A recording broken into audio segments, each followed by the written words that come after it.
Olá pessoal, tudo bem?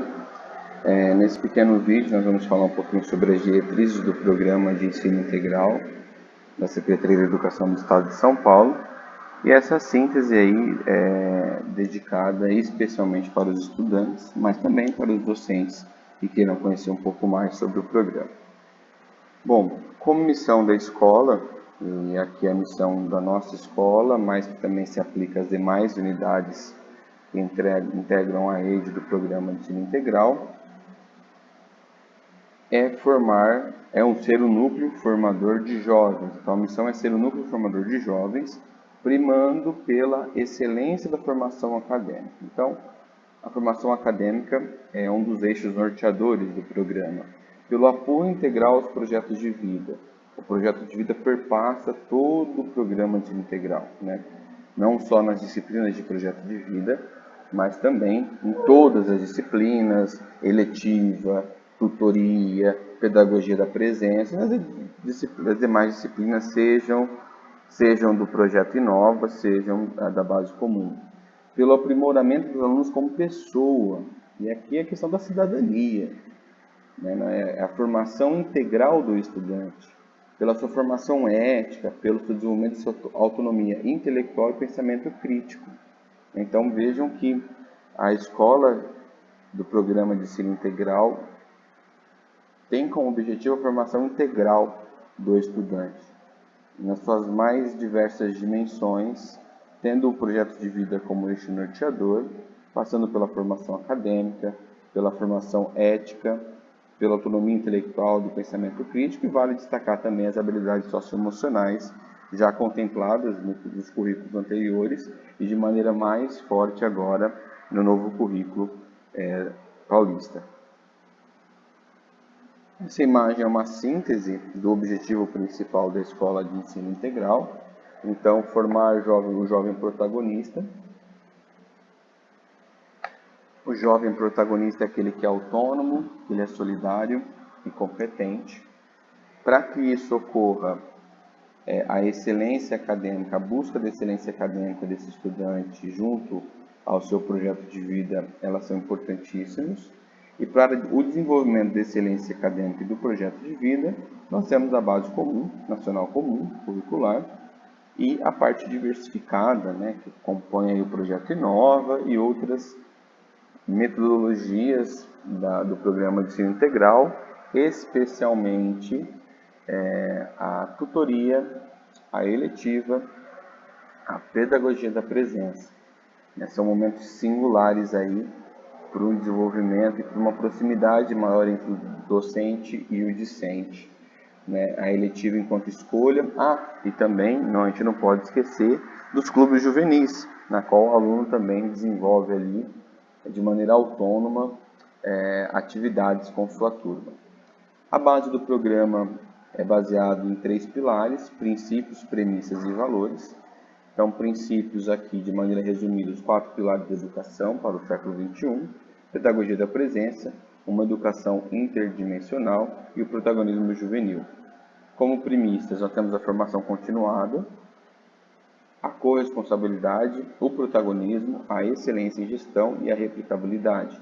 Então, o professor tem que estar em contínua formação, tem que ser corresponsável, tem que ser protagonista também, né? Para incentivar o protagonismo juvenil, eu preciso ser protagonista da minha ação docente. Buscar a excelência em gestão, e aqui perpassa também, estou dando o exemplo do professor, mas perpassa todos os envolvidos no processo educativo do programa de ensino integral, e a questão da replicabilidade, que este é um exemplo que nós estamos fazendo aí, né? Replicar aquilo que é feito, as boas práticas, para as demais escolas, da rede, da diretoria de ensino, entre os pares, dentro da própria escola também. E os valores do programa: a valorização da educação pela oferta de um ensino público de qualidade, a valorização dos educadores, e aqui a gente tem a questão do regime de dedicação integral, onde há, de certa forma, um diferencial financeiro, a gestão escolar democrática e responsável, o espírito de equipe e cooperação fundamental para o bem andamento do programa, a mobilizar, engajar e responsabilizar a rede alunos, a sociedade em torno do processo de ensino-aprendizagem, uma vez que o espírito público e cidadania são extremamente importantes no processo educacional, né? Não é só a escola, não são só os estudantes, é a família, é a sociedade, é toda a rede de ensino, e a escola como centro irradiador de inovação, né? Esses são aí são as bases do programa, dentre os princípios, premissas e valores. Nós vamos falar um pouquinho sobre cada uma delas agora. Então aí, como valores, já mencionamos, né? Educação de qualidade, valorização dos educadores, gestão democrática responsável, espírito de equipe e cooperação. Não há um trabalho eficiente e eficaz sem esse espírito de equipe e cooperação entre os integrantes de todas as áreas, da gestão à docência, à área administrativa e também para com os estudantes, nesse processo de troca docente-discente. Mobilização, engajamento e responsabilização da rede, dos alunos de toda a sociedade, né? Essa ideia do espírito público e cidadania para a formação do estudante, e a escola como centro irradiador da inovação. Então, está sendo repetitivo, mas é importante para a gente poder gravar esses valores do programa, né? As premissas, como mencionei: protagonismo, formação continuada, corresponsabilidade, excelência em gestão e replicabilidade.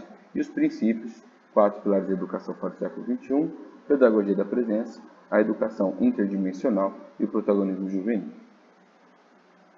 Aqui um resumo das premissas e competências, e aí eu vou falar um pouco mais sobre elas, né? Mas o protagonismo, né, pressupõe o próprio protagonismo, a formação continuada pressupõe o domínio do conhecimento e a contextualização, né, a teoria junto à prática, e a disposição para o autodesenvolvimento contínuo, né? O docente, aquele que pertence ao programa de ensino integral, na verdade, o ser professor pressupõe o desenvolvimento contínuo, o comprometimento com o processo de resultado enquanto excelência em gestão, a corresponsabilidade, então esse relacionamento cooperativo entre todos os envolvidos, e a replicabilidade, num primeiro momento a solução e a criatividade diante dos problemas que surgem em toda e qualquer realidade escolar, e a difusão e a multiplicação dessas soluções encontradas, daquilo que é inovador ou que foi singular na prática da escola, do docente, da equipe gestora, junto à rede, junto às outras escolas também. Falando um pouquinho das premissas do programa, quando a gente fala do protagonismo juvenil, a gente pressupõe uma visão no qual o adolescente e o jovem são vistos como sujeitos de todas as ações da escola, e construtores de seus projetos de vida. No que se refere à equipe escolar, ao protagonismo sênior, também se manifesta na atuação dos profissionais da escola. Mas aqui é muito importante o aluno conseguir perceber que ele é sujeito da ação da escola, nesse processo, numa via de mão dupla. Não há educação, e aí me permitem um comentário, eu particularmente não gosto muito do termo aluno, é um ser sem luz, mas sim estudante. A ideia é estudante, esse estudante que coopera no processo de ensino-aprendizagem, que faz essa relação de troca, essa via de mão dupla, essa dialética socrática, por assim dizer, entre professor e estudante, estudante e professor, para que a educação realmente possa ocorrer de maneira satisfatória. Formação continuada é um processo permanente de aperfeiçoamento profissional. Todo profissional tem que estar comprometido com a sua carreira como educador. Há necessidade de uma formação contínua, dado inclusive as mudanças, se nós pegarmos agora o novo currículo, a nova base nacional comum curricular e as mudanças do ensino médio, no nosso caso aqui, eu atuo numa escola de ensino médio, a questão dos itinerários formativos, isso tudo pede de nós, professores, profissionais de educação, esse processo de formação contínua. E aqui fala um pouquinho também a formação também contínua em relação às premissas do programa, tudo aquilo que envolve o programa, a Base Nacional Comum Curricular, as práticas, novas metodologias, e também ao estudante, né, a formação dele é contínua, né, e não pode ser também individualizada. Né, há uma preocupação muito grande da interdisciplinaridade ou da visão multidisciplinar ou interdisciplinar entre as áreas do conhecimento, para que o estudante consiga encontrar aí um significado e uma correlação entre as disciplinas. Os itinerários formativos vêm também nesse sentido, né, no novo ensino médio. Corresponsabilidade é uma terceira premissa do programa, que opera no sentido de garantir que todos os envolvidos no cotidiano escolar se responsabilizem pela aprendizagem dos estudantes. Então, todos são corresponsáveis, todos são responsáveis. Uma escola, enquanto uma micro-sociedade, é uma grande engrenagem que só vai funcionar de maneira eficiente e eficaz se todos, desde o atendimento da secretaria, passando pelos responsáveis pela limpeza, cantina, docentes, discentes, coordenação, enfim, todos tem que haver esse senso de formação de equipe e corresponsabilidade de todos. Por exemplo, projeto de vida, existe uma disciplina de projeto de vida, mas o projeto de vida tem que ser tratado em todos os momentos na escola, em todas as etapas e todos os momentos de encontro. O projeto de vida, de uma forma ou de outra, tem que estar ali inserido. E a excelência em gestão, então a escola é voltada para o alcance de objetivos, né, ter uma boa performance, e a gente não pode esquecer que, felizmente ou infelizmente, a educação ela é mensurável, ela deve ser mensurável. Né? Então, os bons resultados nas avaliações externas, né? Esse é o objetivo do governo do Estado de São Paulo, por exemplo, de levar o índice educacional brasileiro, o índice educacional do Estado de São Paulo, mesmo diante da pandemia, e isso passa por uma gestão, uma busca de uma excelência em gestão. A replicabilidade, como mencionei há pouco, visa essa transferência das metodologias validadas e passíveis de replicação entre as escolas do programa de ensino integral e as demais escolas da rede pública. O que deu certo, o que não deu certo, né? Quais práticas obtiveram sucesso, quais não obtiveram sucesso. Essa relação de troca interna da equipe e externa para com a rede também é extremamente importante. Temos muitas boas práticas, muitas boas iniciativas que devem ser, sim, colocadas em práticas em outras realidades também. Isso é muito importante. Bom, agora sobre os princípios do programa. Falamos aqui sobre as premissas, né, voltando um pouquinho aqui. Então, protagonismo juvenil, formação continuada, corresponsabilidade, excelência em gestão, replicabilidade. E agora a gente entra nos princípios do programa. E voltando também novamente, lembrando dos princípios, aqui os 4 pilares da educação: pedagogia da presença, a educação interdimensional e o protagonismo juvenil, que volta, né? Como eu disse, como era referente ao estudante, nas premissas do programa, o protagonismo seria o sênior, voltado mais para os profissionais de educação, e nos princípios do protagonismo juvenil, mas são duas realidades que se complementam. Então vamos lá. Os 4 pilares de educação. O programa de ensino integral considera esses pilares como os princípios estruturantes que devem nortear todas as ações desenvolvidas na escola, em relações a professor e estudante, assim como todas as situações de aprendizagem. Então, o aprender a conhecer, o aprender a fazer, e aqui eu não vou ler todo o item, né? Todos os itens, vale aí uma pausa para a gente poder fazer a leitura de cada um desses. São princípios já postos pela Organização Mundial da Educação, e também presente nos documentos orientadores do currículo, seja a nível nacional, seja também a nível paulista. Então, aprender a conhecer, o aluno que aprende a conhecer, aprende a fazer, né? Há uma significação daquilo que ele aprendeu com o seu cotidiano. O aprender a conviver, as relações socioemocionais, socioculturais, as relações sociais de maneira geral. Então, a escola tem que ser esse ambiente que propicia esse convívio e propicia essa formação do conviver e o aprender a ser, né? Pensando na autonomia, no processo de autoconhecimento, o aluno, para agir de maneira autônoma, solidária e competente, ele tem que agir com responsabilidade, mas ele tem que se descobrir como pessoa, descobrir os seus potenciais, os seus pontos de melhoria. Tudo isso faz parte do programa, né? Faz parte dos 4 pilares de educação, que está como um dos princípios do programa. E aí o convite é que eventualmente pausem aí o vídeo para fazer uma leitura mais detalhada dos 4 pilares da educação.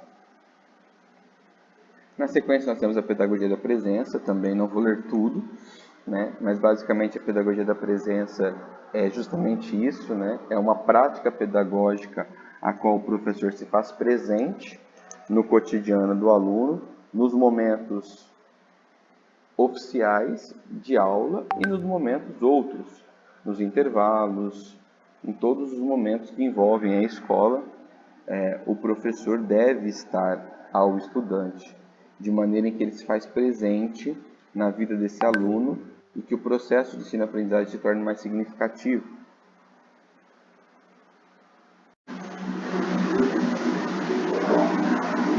E nesse processo de significação, de dar significado ao processo de aprendizagem, ela não se restringe, claro, à presença física, mas à disponibilidade do professor ao estudante, em todos os momentos.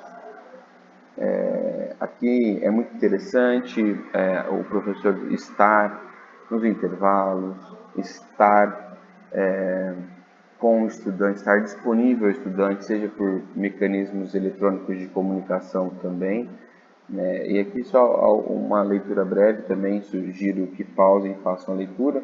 No programa de ensino integral, a presença educativa é intencional e deliberada e não se restringe à presença física dos profissionais. Espera que eles possam exercer sobre os seus estudantes uma influência construtiva, estar próximo, estar com alegria, sem oprimir nem inibir, né? Sabendo o momento de estar, porque nós também temos que pensar enquanto processo de socialização, os estudantes precisam estar entre eles e apenas entre eles, isso é importante também, né? Saber se afastar no momento oportuno, encorajar os estudantes a crescer e agir com liberdade e responsabilidade. Espera-se assim, portanto, que todos sejam referências afirmativas, fontes de inspiração e apoio para a vida dos adolescentes e dos jovens. Então isso é, de maneira resumida, a pedagogia da presença. Neste contexto, é fundamental que o educador aprenda a se fazer presente na vida dos alunos com base na compreensão e na receptividade. A pedagogia da presença, portanto, requer a recontextualização dos atores e dos espaços escolares para que cada escola se constitua em um ambiente de aprendizagem de formação integral. Então, falávamos há pouco que é uma microsociedade. Enquanto microsociedade, esses atores que fazem parte devem ter um bom relacionamento e o professor, de maneira singular, ele é referência ao aluno. E uma vez que ele se coloca presente, isso propicia ao estudante um maior acolhimento e também um maior senso de responsabilidade social, uma vez que ele pode pensar, por exemplo, olha, meu professor faz isso, ele está disponível quando preciso, ele está próximo a mim, numa relação recíproca de amizade e respeito, por que não eu também não ser assim na sociedade, né? Isso leva a várias reflexões possíveis, hein? A educação interdimensional representa a busca dessa integração entre diversas dimensões constitutivas do ser humano. Então nós temos que lembrar que nós somos seres racionais, seres biológicos, seres psíquicos, seres sociais. E aqui o documento do programa traz 4 princípios. O logos associado ao pensamento racional, científico, ordenador, ao pathos, que se refere aos sentimentos, à afetividade, à educação socioemocional, às soft skills. O eros se diz respeito à dimensão do desejo, dos impulsos, da corporeidade. No nosso caso, estudantes de ensino médio, então isso se aflora de maneira muito maior na adolescência, e saber lidar com esse processo, harmonizar essa dimensão é parte integrante, ajudar o aluno que ele faça, esse processo de integração e de autoconhecimento faz parte do processo de ensino e aprendizagem e é responsabilidade também de toda a equipe docente. E o mito relacionado à esfera da transcendência, né? Essa dimensão da antropologia espiritual, que não se limita, claro, somente à questão da religiosidade, mas tudo que envolve, no caso do documento, ele cita a transcendência enquanto mistérios da vida e da morte e a transcendência do eu. Nós não podemos pensar o logo, o patos, o eros e o mito como esferas separadas, mas como algo que se comunica, né? O ser humano ele é um todo formado por partes, mas partes que são estudadas de maneira separada, à la cartesiana, porém que se entrelaçam, né? Então, a racionalidade está relacionada à afetividade, que está relacionado à questão dos desejos, que está relacionado à sua transcendência. São partes intercambiáveis, né? Então, a gente tem que pensar numa educação que desenvolva todas essas partes, todas essas dimensões do estudante. E também do professor, do profissional, né? De todos os profissionais. Ainda que essas dimensões sejam próprias do ser humano, em seus mais variados contextos sociais, políticos, econômicos e culturais, é importante destacar que o patos, o eros e o mito têm sido descredenciados como formas legítimas e válidas de conhecimento desde o advento da ciência e das técnicas modernas associadas ao progressivo domínio de uma razão analítica instrumental, o que levou à reiterada primazia do logos, ou seja, da ciência, sobre as outras dimensões humanas, em um processo histórico que teve seu início no período da modernidade.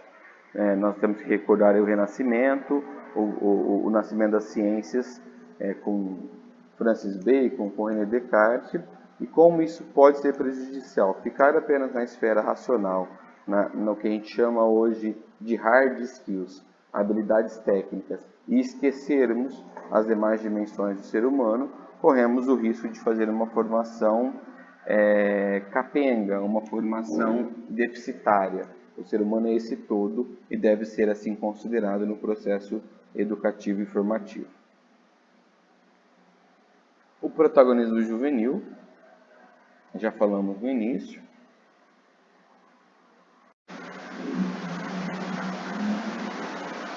E mesmo já comentando sobre ele outrora, vale aqui alguns destaques, né? O nome do programa de ensino integral, o princípio do protagonismo juvenil, corresponde à base que norteia o processo pelo qual os adolescentes e jovens são simultaneamente sujeitos e objeto do desenvolvimento de suas potencialidades. Então, o jovem adolescente, ele é sujeito que cria a educação e é objeto das intervenções metodológicas pela educação.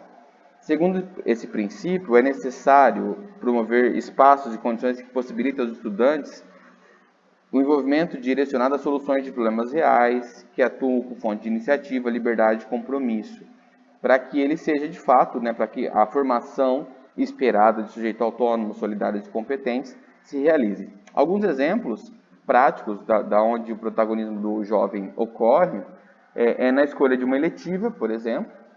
Eletivas são disciplinas, de maneira resumida, em que os dois professores normalmente montam uma ementa com base nos projetos de vida dos estudantes e o aluno se inscreve na eletiva a qual está mais relacionada ao seu projeto de vida. Então, nós temos uma eletiva sobre empreendedorismo, então aquele estudante que quer a área de negócios ou quer conhecer um pouco mais sobre isso, ele se inscreve nessa eletiva. O aluno quer algo voltado a questões médicas, né, a área da medicina, a área da saúde. Então, nós podemos fazer uma eletiva que envolva conceitos, princípios interdisciplinares da biologia, com a psicologia, enfim. São momentos, né? O próprio clube juvenil, em que o próprio estudante desenvolve o clube. Ele escolhe, né? O clube juvenil ele tem um caráter recreativo, mas também um caráter pedagógico para desenvolver essas habilidades, né? Porque o clube os presidentes do clube eles têm que desenvolver uma ementa, uma proposta, podem trabalhar com várias temáticas, cinema, dança, música, teatro, o que eles quiserem, grupos de estudo, grupos de leitura, né? Mas são momentos dentro do programa de ensino integral que favorecem o protagonismo juvenil, e isso também pode acontecer dentro do ambiente da sala de aula. O simples fato de você dar, por exemplo, ao estudante, ao grupo, à sala, a escolha de uma metodologia de um trabalho bimestral, por exemplo, isso de certa forma está favorecendo. São exemplos simples, né? Lógico que o protagonismo é muito mais complexo e muito mais amplo do que isso, mas para a gente poder ter em mente a importância desses momentos, né? Para que o aluno primeiro se sinta pertencente ao processo educacional, que ele sinta parte desse processo, né? E que ele se sinta reconhecido a sua importância enquanto um sujeito autônomo. Para que isso ocorra, vai sinalizar a importância das habilidades e competências para o século XXI, né? Os 4 pilares da educação, sempre. Pressupõe, como mencionado, né, a concepção de adolescentes e jovens com fontes de iniciativa, não simplesmente receptores ou porta-vozes, não só alunos, mas estudantes de fato. Né? E aí sempre eu vou comentando, né, que se quiserem pausar, fazer a leitura, fica mais completo o entendimento. Bom, então é isso, pessoal. De maneira muito resumida, né, esses são as premissas, os princípios, os valores que norteiam o programa de ensino integral. Aqui tem as referências, da onde tirei, da Escola Estadual Sebastião de Oliveira Rocha, do blog da escola e também do material de apoio ao programa de ensino integral. E aí, só para voltar, muito rapidamente, né, tudo isso se resume nesse quadro, né, deve ser bem conhecido daqueles que estão no programa. Para aqueles que vão ingressar no programa, vão conhecer bastante esse quadro, que aqui traz todo o objetivo com as suas premissas, com os princípios e os valores que regem a escola de ensino integral, que pressupõe uma formação integral do sujeito protagonista, autônomo, solidário e competente. Espero ter ajudado de alguma forma. Um forte abraço, até mais, tchau, tchau.